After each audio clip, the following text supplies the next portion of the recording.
রমজানের আগেই ভোট, ত্রয়োদশ সংসদ নির্বাচন রোডম্যাপ ঘোষণা, ইসির 24টি পরিকল্পনা উপস্থাপন। রোডম্যাপে সন্তুষ্ট বিএনপি, দৃশ্যমান সংস্কার ও বিচারের আগে নির্বাচনে আপত্তি জামাতের, সরকারের বিরুদ্ধে ওয়াদা ভঙ্গের অভিযোগ এনসিপির। মঞ্চ ৭১-এর অনুষ্ঠানে জুলাই যোদ্ধা পরিচয় হট্টগোল, সাবেক মন্ত্রী লতিফ সিদ্দিকী সহ কয়েকজনকে তুলে দেওয়া হলো পুলিশের হাতে, কাদের সিদ্দিকীর তীব্র ক্ষোভ। ডাকসু নির্বাচনে সেনা মোতায়েনের পরিকল্পনা নেই জানিয়েছে আইএসপিআর। ছাত্র দলের ইশতেহারে শিক্ষা ও গবেষণায় গুরুত্ব, নানা অভিযোগ শিবির ও বৈষম্য বিরোধীদের। সব প্রকৌশল বিশ্ববিদ্যালয় কমপ্লিট শাটডাউন চালিয়ে যাওয়ার ঘোষণা, শিক্ষার্থীদের দাবি নিষ্পত্তিতে 14 সদস্যের কমিটি গঠন। দেখছিলেন ক্রাউন সিমেন্ট সংবাদ শিরোনাম, এবার বিস্তারিত। ত্রয়োদশ জাতীয় সংসদ নির্বাচন সামনে রেখে রোডম্যাপ চূড়ান্ত করেছে নির্বাচন কমিশন। নির্বাচন নিয়ে 24টি পরিকল্পনা পেশ করেছে ইসি। ভোট হবে রোজার আগেই। নির্বাচন ভবনের মিডিয়া সেন্টারে গতকাল দুপুরে এ তথ্য জানান কমিশনের সিনিয়র সচিব আখতার আহমেদ। জানান, নির্বাচনের নিরাপত্তা নিশ্চিতের দায়িত্ব স্বরাষ্ট্র মন্ত্রণালয়ের। মামুন আবদুল্লাহর প্রতিবেদন। ত্রয়োদশ জাতীয় সংসদ নির্বাচন সামনে রেখে সবার নজর এখন নির্বাচন কমিশনের দিকে। 2026-এর ফেব্রুয়ারিতে ভোট গ্রহণের লক্ষ্যে নির্বাচন কমিশনও ধাপে ধাপে এগুচ্ছে। এই ধারাবাহিকতায় বৃহস্পতিবার দুপুরে নির্বাচন ভবনের মিডিয়া সেন্টারে ব্রিফ করেন ইসির সিনিয়র সচিব আখতার আহমেদ। ঘোষণা করা হয় জাতীয় নির্বাচনের রোডম্যাপ। মাননীয় প্রধান উপদেষ্টা দপ্তর থেকে আমাদের কাছে চিঠি দিয়ে জানানো হয়েছে যেন আগামী রমজানের শুরুতে, রমজানের আগে জাতীয় নির্বাচনের ব্যবস্থা করা হয়। ইসি সচিব জানান, সেপ্টেম্বরেই নতুন রাজনৈতিক দলের চূড়ান্ত প্রজ্ঞাপন প্রকাশ করবে ইসি। সংসদীয় আসনের সীমানা নির্ধারণের চূড়ান্ত গেজেট আর জিআইএস ম্যাপও প্রকাশ করা হবে সেপ্টেম্বরেই। নতুন রাজনৈতিক দলের নিবন্ধনের যে কার্যক্রম আপনারা জানেন যে আমরা মাঠ পর্যায়ে তথ্য যাচাইয়ের জন্য পাঠিয়েছি। আশা করছি যে এটা আমরা সেপ্টেম্বরের ভিতরে কমপ্লিট করতে পারবো। আপনারা জানেন যে আমরা সীমানা নিয়ে যে শুনানি ছিল সে শুনানিটা কমপ্লিট করেছি। মোটামুটিভাবে ধারণা যে আগামী 15 সেপ্টেম্বরের ভিতরে এইগুলোকে চূড়ান্ত করতে পারবো এবং আপনার জিআইএসএ ম্যাপ জাতীয় যে কাজগুলো আছে সেগুলো আমরা 30 সেপ্টেম্বরের ভিতরে কমপ্লিট করব। ভোট কেন্দ্রের খসড়া তালিকা প্রকাশ হবে অক্টোবরে, আর দেশীয় পর্যবেক্ষকদের নিবন্ধন ও চূড়ান্ত ভোটার তালিকা প্রকাশ করা হবে 30 নভেম্বর। কারাবন্দীদের ভোটাধিকার নিশ্চিত করতে ভোটের 2 সপ্তাহ আগেই ব্যালট পৌঁছে দেওয়ার পরিকল্পনা রয়েছে নির্বাচন কমিশনের। অংশীজনের সাথে সংলাপ, এটা আমরা সেপ্টেম্বরের শেষে থেকে শুরু করে নভেম্বরের 1 থেকে 1.5 মাসের মধ্যে আমরা কমপ্লিট করব। এবার এই প্রবাসীরা বাংলাদেশে যে বিদেশে আছেন, অবস্থান করছেন, তারা ভোট দেওয়ার সুযোগ পাবেন এবং সেই ব্যবস্থাটাই আমরা করছি। পর্যবেক্ষক নিবন্ধন, ভোটার তালিকা, সীমানা নির্ধারণ সহ সব কাজ সময় মতোই শেষ করা হবে বলে জানান ইসি সচিব। 3টা ভোটার তালিকা এবার প্রকাশিত হবে এবং একটা হয়ে গেছে 2রা মার্চ, এখন আরেকটা যেটা হচ্ছে সেটা হচ্ছে 31শে অগস্ট, আর এর পরবর্তীতে আমরা 31শে অক্টোবর পর্যন্ত যাদের বয়স 18 বছর হবে তাদেরকে নিয়ে একটা ভোটার তালিকা করব, যেটা আমরা কমপ্লিট করব by the end of November. Vote গ্রহণের তারিখের 60 দিন আগে আমরা তফসিল ঘোষণা করব। রোডম্যাপ অনুযায়ী সব প্রস্তুতি নিচ্ছে কমিশন। নির্ধারিত সময়ে সব কাজ শেষ হলে ভোট আয়োজন নিয়ে বড় কোনো জটিলতা থাকবে না বলেও জানান নির্বাচন কমিশনের এই সচিব। মামুন আবদুল্লাহ, বাংলা ভিশন, ঢাকা। আগামী জাতীয় সংসদ নির্বাচন নিয়ে ইসি ঘোষিত রোডম্যাপ নিয়ে সন্তোষ প্রকাশ করে একে স্বাগত জানিয়েছে বিএনপি। দলটির মহাসচিব মির্জা ফখরুল ইসলাম আলমগীর গতকাল এই তথ্য জানিয়েছেন। It's the only way out যে আপনি জনগণের সমর্থনে আপনি একটা সরকার গঠন করবেন এবং দেশের সমস্যাগুলো সমাধান করবার জন্য আপনি পদক্ষেপ নিতে পারবেন। যে ম্যান্ডেট আর পিপুলের কাছ থেকে পাবেন, ওটাই আপনার শক্তি। তখন আপনার কাউকে ভয় করতে হবে না। মানুষ এই অনিশ্চয়তা থেকে বেরিয়ে আসার জন্য নির্বাচনটা চাচ্ছে ভীষণভাবে। সব ধরনের মানুষ, নট অনলি যে আমরা রাজনৈতিক দলগুলো চাচ্ছি, এভরিবডি। আপনার ইভেন ওই পানের দোকানদার থেকে শুরু করে একদম ইন্ডাস্ট্রিয়ালিস্ট পর্যন্ত, they want that this election should be done immediately. বিএনপির স্থায়ী কমিটির সদস্য হাফিজউদ্দিন আহমেদ বলেছেন, একটি রাজনৈতিক দল নির্বাচনকে ঠেকাতে অক্লান্ত পরিশ্রম করে যাচ্ছে। নির্বাচনে জিতবে না জেনেও তাদের এখন চেষ্টা বিএনপি ঠেকাও। গতকাল জাতীয় প্রেস ক্লাবে বাংলাদেশ জাতীয়তাবাদী মুক্তিযোদ্ধা দলের এক আলোচনায় হাফিজউদ্দিন আহমেদ বলেন, ৭১-এ যুদ্ধ করেছিলেন যে গণতন্ত্রের জন্য, আজও সেই গণতন্ত্র প্রতিষ্ঠা করা যায়নি। তিনি বলেন, শেখ হাসিনা ফ্যাসিবাদ দিয়ে গণতন্ত্রকে ধ্বংস করে গেছে। নতুন বাংলাদেশ গড়তে চান জানিয়ে তিনি আরও বলেন, পিআর বিদেশি চিন্তাভাবনা। বাংলাদেশের মানুষ একজন নেতাকে খুঁজে বেড়ায় যিনি তাদের সমস্যার সমাধান করবেন। দেশের জনগণ স্থির করবে তারা কি চায়। কয়েকজন ব্যক্তি ঠিক করে দিতে পারে না কিভাবে দেশ চলবে। এমন মন্তব্য করে বিএনপির নেতা বলেন, যারা দেশের স্বাধীনতা সার্বভৌমত্ব নষ্ট করতে চায় জনগণ তাদের প্রতিহত করবে। এদিকে এই মুহূর্তেই নির্বাচনের রোডম্যাপ ঘোষণায় পুরোপুরি সন্তুষ্ট নয় বাংলাদেশ জামাত ইসলামী। এমন মন্তব্য করেছেন দলটির নায়েবে আমির সৈয়দ আব্দুল্লাহ মোহাম্মদ তাহের। গতকাল জাতীয় প্রেস ক্লাবে সাংবাদিকদের কাছে এই মন্তব্য করেন তিনি। আব্দুল্লাহ মোহাম্মদ তাহের বলেন, নির্বাচন পদ্ধতি ও সংস্কার নিয়ে সরকার চূড়ান্ত সিদ্ধান্ত সন্নিবেশিত করে রোডম্যাপ ঘোষণা করলে সেটা ভালো হতো। তাই সুষ্ঠু নির্বাচন নিয়ে শঙ্কা প্রকাশ করেন তিনি। এর আগে সংখ্যানুপাতিক পদ্ধতিতে আগামী জাতীয় নির্বাচন এবং প্রয়োজনীয় রাষ্ট্র সংস্কার ও অভ্যুত্থানে গণহত্যার বিচারের দাবিতে এক সেমিনারে যোগ দেন তিনি। অভিযোগ করেন, সংস্কার নিয়ে দেশে নতুন ষড়যন্ত্র শুরু হয়েছে। সংস্কার ও বিচার দৃশ্যমান হওয়ার আগে বাংলাদেশে কোনো নির্বাচন হবে না বলেও হুঁশিয়ার করে দেন জামাতের নায়েবে আমির। এটার ওই পদ্ধতিটা অ্যাকোমোডেট করেই রোড ম্যাপ দিতে পারলে উত্তম হতো, এবং আমি আশা করি জাতীয় পর্যায়ে নির্বাচন নিয়ে যখন একটা চূড়ান্ত সিদ্ধান্ত হবে তখন সে সমস্ত জায়গাগুলিকেও তারা কনসিডার করবে। সংলাপ হবে সার্বিকভাবে দেশের রাজনীতি, নির্বাচন পদ্ধতি, সংস্কার সব মিলে তো সকলকে একটা জায়গায় আসতেও হবে। যদি সকলে এক জায়গায় না আসে, নির্বাচন কেউ করবে কেউ করবে না, কেউ বাধা দিবে, তাহলে দেশে তো আবার একটা বিশৃঙ্খলা হবে। জুলাই সনদ চূড়ান্ত করার আগেই নির্বাচনের রোডম্যাপ ঘোষণাকে অন্তর্বর্তী সরকারের প্রতিশ্রুতি ভঙ্গ বলেছে জাতীয় নাগরিক পার্টি এনসিপি। বৃহস্পতিবার বিকেলে নির্বাচনের রোডম্যাপ ঘোষণার পর এই বিষয়ে দেয়া প্রাথমিক প্রতিক্রিয়া এমন মন্তব্য দলটির নেতাদের। তবে এনসিপি নির্বাচনের রোডম্যাপকে ইতিবাচকভাবে দেখতে চায় জানিয়ে দলটির নেতারা বলছেন, এখন সময় দ্রুত জুলাই সনদের আইনি ভিত্তি প্রদানের মাধ্যমে নির্বাচনের দিকে এগিয়ে যাওয়া। তারা বলেন, জুলাই গণ অভ্যুত্থানের পর গণমানুষের অন্যতম দাবি ছিল গণহত্যার বিচার ও সংস্কার, কিন্তু তা চূড়ান্ত না করে নির্বাচনের প্রস্তুতি গ্রহণ ভবিষ্যতে সংকট তৈরি করতে পারে। গণপরিষদ নির্বাচন, নতুন সংবিধান, বিচার ও সংস্কারের দাবিতে 29 অগস্ট থেকে 1 সেপ্টেম্বর পর্যন্ত উঠানে নতুন সংবিধান শীর্ষক নতুন কর্মসূচি ঘোষণা করা হয়। এই কর্মসূচির আওতায় বিভিন্ন জেলার 27টি উপজেলায় করা হবে উঠান বৈঠক। জুলাই সনদ চূড়ান্ত না করে এবং জুলাই সনদ বাস্তবায়নের প্রক্রিয়া নিয়ে কোনো সিদ্ধান্তে উপনীত না হয়ে নির্বাচনের রোডম্যাপ ঘোষণা ঐক্যমত কমিশন এবং অন্তর্বর্তীকালীন সরকারের প্রতিশ্রুতি ভঙ্গের শামিল। আমরা মনে করি ফ্যাসিবাদী ব্যবস্থা থেকে রাষ্ট্রের গণতান্ত্রিক রূপান্তরের জন্য নির্বাচন আয়োজন প্রয়োজন। আমরা কোনোভাবেই নির্বাচন বিরোধী নয়। সেদিক থেকে রোডম্যাপ ঘোষণাকে ইতিবাচক, তবে যত দ্রুত জুলাই সনদের আইনি ভিত্তি হবে তত দ্রুত নির্বাচনের দিকে যাওয়া যাবে। ডিবি কার্যালয়ে নেওয়া হয়েছে সাবেক মন্ত্রী আব্দুল লতিফ সিদ্দিক সহ কয়েকজনকে। গতকাল দুপুরে ঢাকা রিপোর্টার্স ইউনিটিতে মঞ্চ ৭১ নামে একটি সংগঠনের অনুষ্ঠানে যোগ দিলে সেখানে তাদের অবরুদ্ধ করে রাখেন জুলাই যোদ্ধা দাবি করা কিছু ব্যক্তি। অনাকাঙ্ক্ষিত পরিস্থিতি এড়াতে তাদের হেফাজতে নেওয়া হয় বলে জানায় পুলিশ। আরও জানাচ্ছেন আসমা আক্তার নূপুর। সকালে ঢাকা রিপোর্টার্স ইউনিটির শফিকুল মিলনায়তনে এক গোল টেবিল বৈঠকের আয়োজন করে মঞ্চ ৭১। এতে শিক্ষক ও আইনজীবীদের পাশাপাশি অতিথি হিসেবে যোগ দেন কার্যক্রম নিষিদ্ধ আওয়ামী লীগের সভাপতি মণ্ডলীর বহিষ্কৃত সদস্য ও সাবেক মন্ত্রী আব্দুল লতিফ সিদ্দিকী।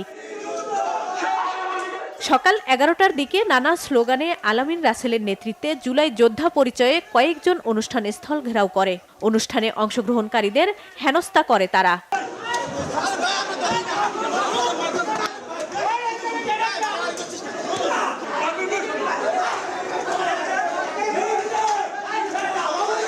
এক ঘন্টার বেশি সময় ধরে অবরুদ্ধ করে রাখে মঞ্চ ৭১-এর অনুষ্ঠানে আসা অতিথিদের।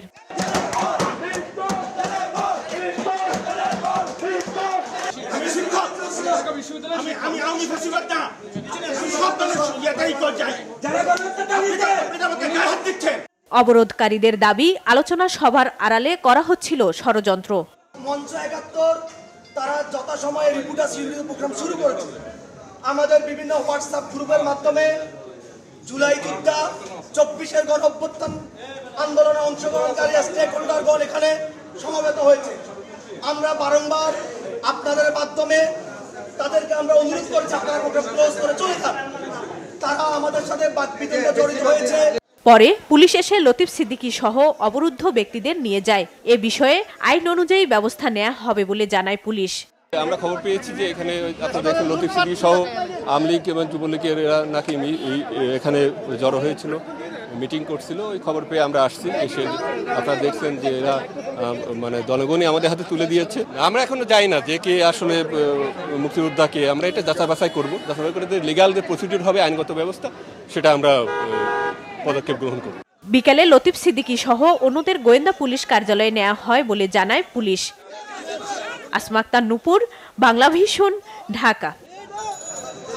এদিকে ঢাকা রিপোর্টার্স ইউনিটির অনুষ্ঠান স্থল থেকে পুলিশ হেফাজতে নেওয়া সাবেক মন্ত্রী, তার ভাই লতিফ সিদ্দিক সহ সবার সসম্মানে মুক্তি চেয়েছেন কৃষক শ্রমিক জনতা লীগের সভাপতি কাদের সিদ্দিকী।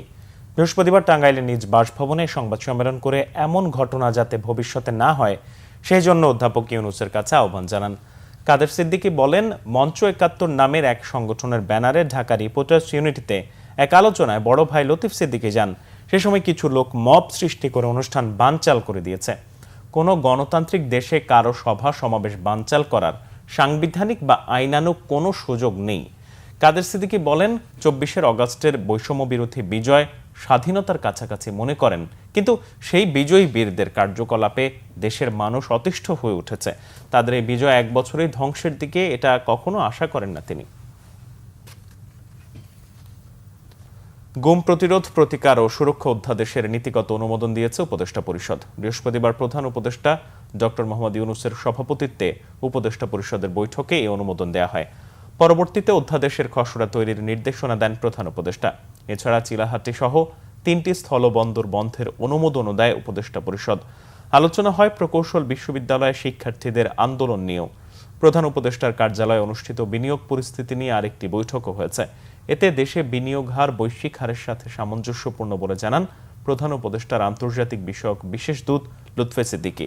পরে রাজধানীর ফরেন সার্ভিস একাডেমিতে উপদেষ্টা পরিষদের বৈঠক নিয়ে ব্রিফিং করেন প্রধান উপদেষ্টার প্রেস সচিব শফিকুল আলম। স্বাস্থ্য পরীক্ষা শেষে গতরাতে বাসায় ফিরেছেন বিএনপি চেয়ারপারসন বেগম খালেদা জিয়া। এর আগে নিয়মিত পরীক্ষা নিরীক্ষার জন্য তাকে এভার কেয়ার হাসপাতালে নেওয়া হয়। বৃহস্পতিবার রাত 8:45 দিকে গুলশানের বাসভবন ফিরোজা থেকে খালেদা জিয়াকে বহনকারী গাড়ি হাসপাতালের উদ্দেশ্যে রওনা হয়। রাত 8:30টায় তিনি এভার কেয়ার হাসপাতালে পৌঁছান। এর আগে গত 8 জানুয়ারি উন্নত চিকিৎসার জন্য লন্ডন নেওয়া হয় সাবেক প্রধানমন্ত্রী খালেদা জিয়াকে।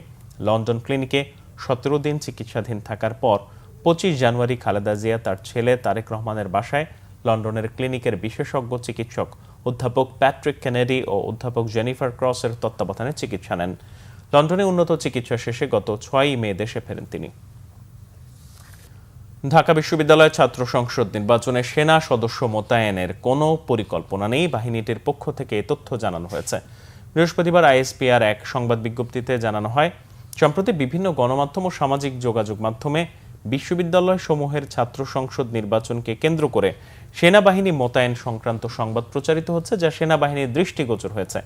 সরকারের পক্ষ থেকে এ ধরনের নির্বাচনে দায়িত্ব পালনে সেনাবাহিনীকে কোনো নির্দেশনা দেয়া হয়নি এবং ভবিষ্যতেও এ ধরনের কাজে সম্পৃক্ত হবার সুযোগ নেই। সেনাবাহিনী মনে করে আসন্ন ছাত্র সংসদ নির্বাচনে আইন শৃঙ্খলা বাহিনীর প্রত্যক্ষ সহযোগিতায় ও বিশ্ববিদ্যালয়ের সার্বিক তত্ত্বাবধানে ছাত্র সংসদ নির্বাচন শান্তিপূর্ণভাবে অনুষ্ঠিত হবে। শিক্ষা ও গবেষণার মাধ্যমে নিরাপদ ও নারী শিক্ষার্থী বান্ধব ক্যাম্পাস সহ 10 দফার নির্বাচনী ইশতেহার গতকাল ঘোষণা করেছে ছাত্রদল সমর্থিত প্যানেল। এদিকে প্রতিপক্ষের বিরুদ্ধে নিয়ম বহির্ভূতভাবে প্রচারের অভিযোগ করেছেন শিবির সমর্থিত প্রার্থীরা। নির্বাচনী বিধি ভঙ্গের অভিযোগ পাওয়া মাত্রই ব্যবস্থা নেওয়া হচ্ছে বলে জানিয়েছেন ডাকসুর চিফ রিটার্নিং কর্মকর্তা নাবিল জাহাঙ্গীরের রিপোর্ট। ঢাকা বিশ্ববিদ্যালয় কেন্দ্রীয় ছাত্র সংসদ ডাকসু ও হল সংসদ নির্বাচনের প্রচার চলছে। বৃহস্পতিবার দুপুরে ঢাকা বিশ্ববিদ্যালয়ের বটতলায় নির্বাচনের ইস্তেহার ঘোষণা করে ছাত্রদল সমর্থিত প্যানেল। আমাদের প্রতিশ্রুতি একটি আধুনিক, নিরাপদ, গণতান্ত্রিক ও শিক্ষার্থী বান্ধব ক্যাম্পাস বিনির্মাণ। আমাদের এই নির্বাচনী ইশতেহার সম্মিলিতভাবে এমন একটি ক্যাম্পাস গড়ে তোলার প্রত্যয়, যেখানে সকলের শিক্ষা, স্বাস্থ্য, নিরাপত্তা, মর্যাদা, গবেষণা, ক্যারিয়ার উন্নয়ন, সাংস্কৃতিক বিকাশ ও গণতান্ত্রিক অধিকার প্রতিষ্ঠার পূর্ণ নিশ্চয়তা থাকবে। নির্বাচনী প্রচার শেষে বিকালে সাংবাদিকদের সাথে কথা বলেন শিবির সমর্থিত প্যানেলের প্রার্থীরা।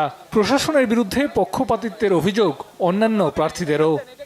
আমরা বারবার উদ্বিগ্নতা প্রকাশ করছি বিশ্ববিদ্যালয়ে আমাদের নির্বাচন কমিশনের সামগ্রিক তাদের অ্যাক্টিভিটি এবং তাদের পক্ষপাতিত্বমূলক আচরণ দেখে। আমরা দেখতে পেয়েছি আচরণবিধিতে সুস্পষ্টভাবে বলা আছে রাত 11টার পরে কোনো ধরনের প্রচারণা করা যাবে না, কিন্তু খুবই দুর্ভাগ্যের বিষয় বিভিন্ন প্রার্থীরা তারা রাত 12:30টায় প্রচারণা করছে এবং সেগুলো মিডিয়ায় আসতেছে এবং নির্বাচন কমিশনের কাছে যাওয়ার পরে সেগুলোর কোনো ধরনের ব্যবস্থা গ্রহণ করা হচ্ছে না। ছাত্র শিবির সব জায়গায় ফেস্টুন টানিয়ে রেখেছে, তাদের পাশাপাশি তাদের দেখাদেখি আরও অনেকেই টানিয়েছিল। তা আমরা তখন সাথে সাথে স্যারকে বলেছিলাম যে স্যার দেখেন, যদি এটা নিয়ম থাকে তাহলে আমাদেরকেও বলেন, আমরাও টানাই। তো স্যার বললেন যে না, এটা নিয়মে নাই। তারপরে বললাম যে তাহলে এগুলো দ্রুত সরিয়ে ফেলেন, তাহলে সেটা সরাইতে তাদের আলো 24 ঘন্টা টাইম লাগলো। তাহলে এই যে এইভাবে যারা প্রভাব বিস্তার করতেছে, যাদের প্রভাবের কারণে বিশ্ববিদ্যালয়ে মাথা নত করতেছে, সামনে আরও অনেক প্রক্রিয়া আছে, সামনে ভোট গ্রহণ প্রক্রিয়া আছে, তাহলে সেই সময় যদি তারা এইভাবে প্রভাব বিস্তার করে তাহলে তো আসলে মানে নিরপেক্ষতা কোথায় থাকে? আমরা তো পাতানো ম্যাচ খেলতে আসি নাই। ডাকসুর চিফ রিটার্নিং কর্মকর্তার অফিস জানায়, আচরণবিধি লঙ্ঘনের অভিযোগ পাওয়া মাত্রই ব্যবস্থা নেওয়া হচ্ছে। আপনারা আজকে নিশ্চয়ই দেখে থাকবেন যে কোথাও এই রঙিন ব্যানার থেকে শুরু করে কোনো ধরনের ফেস্টুন কিছুই নাই। সুতরাং আমরা বলবো আমাদের প্রার্থীরা তাদের কাজগুলো তারা করছে, আর আমরা যখনই যে অভিযোগটা পাচ্ছি সেই অভিযোগের ভিত্তিতে আমরা ব্যবস্থা গ্রহণ করছি। সুষ্ঠু নির্বাচনের স্বার্থে সেনাবাহিনী ও আইনশৃঙ্খলা বাহিনীর কাছে সহায়তা চাওয়ার পরিকল্পনা আছে বলেও জানানো হয়। ডাকসু নির্বাচন কমিশন ক্যাম্পাসের নিরাপত্তা ও শান্তি শৃঙ্খলা রক্ষায় নিয়োজিত রাষ্ট্রীয় সকল বাহিনী ও প্রতিষ্ঠানের সহযোগিতা গ্রহণ করার পরিকল্পনা করেছে। নাবিল জাহাঙ্গীর, বাংলা ভিশন, ঢাকা। পরবর্তী কর্মসূচি ঘোষণার আগ পর্যন্ত দেশের সব প্রকৌশল বিশ্ববিদ্যালয় ক্যাম্পাস শাটডাউন কর্মসূচি চালিয়ে যাওয়ার ঘোষণা দিয়েছে প্রকৌশলী অধিকার আন্দোলন।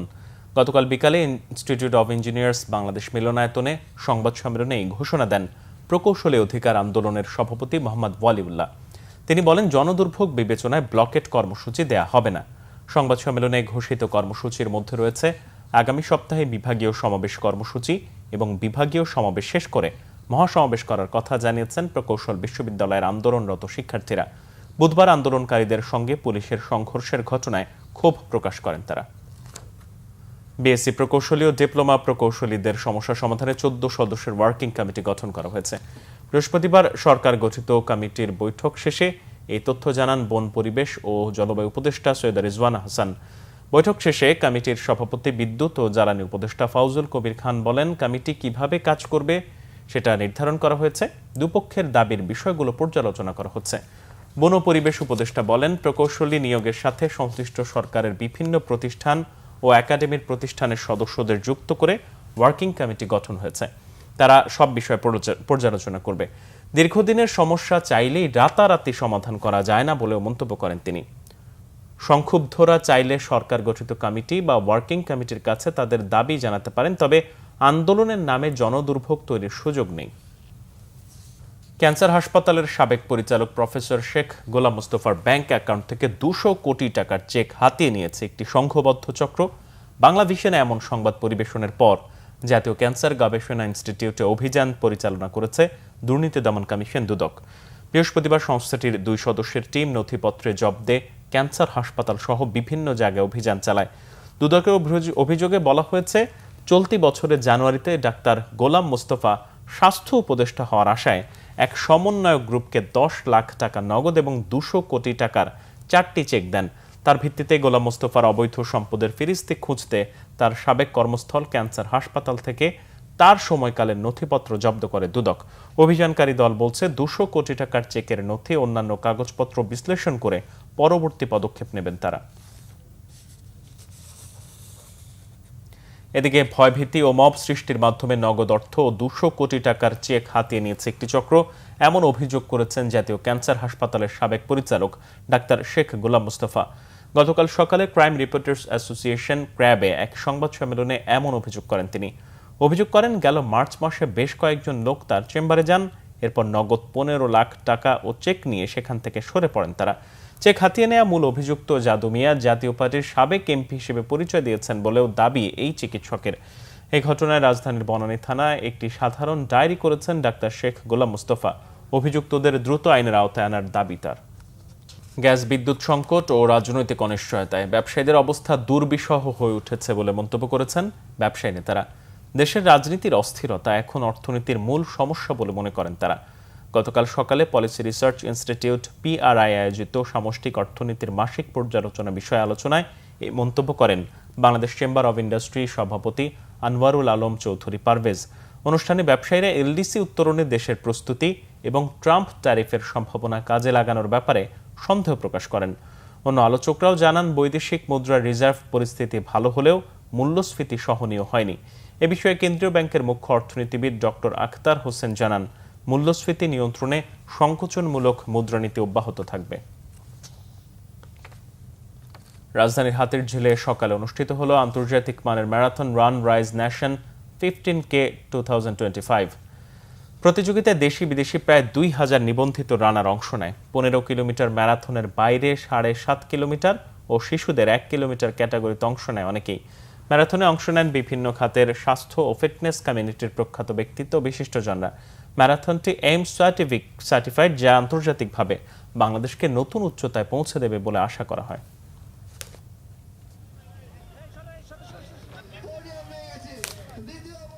সংবাদ শেষ করব ক্রাউন সিমেন্ট শিরোনামগুলো আরো একবার জানিয়ে।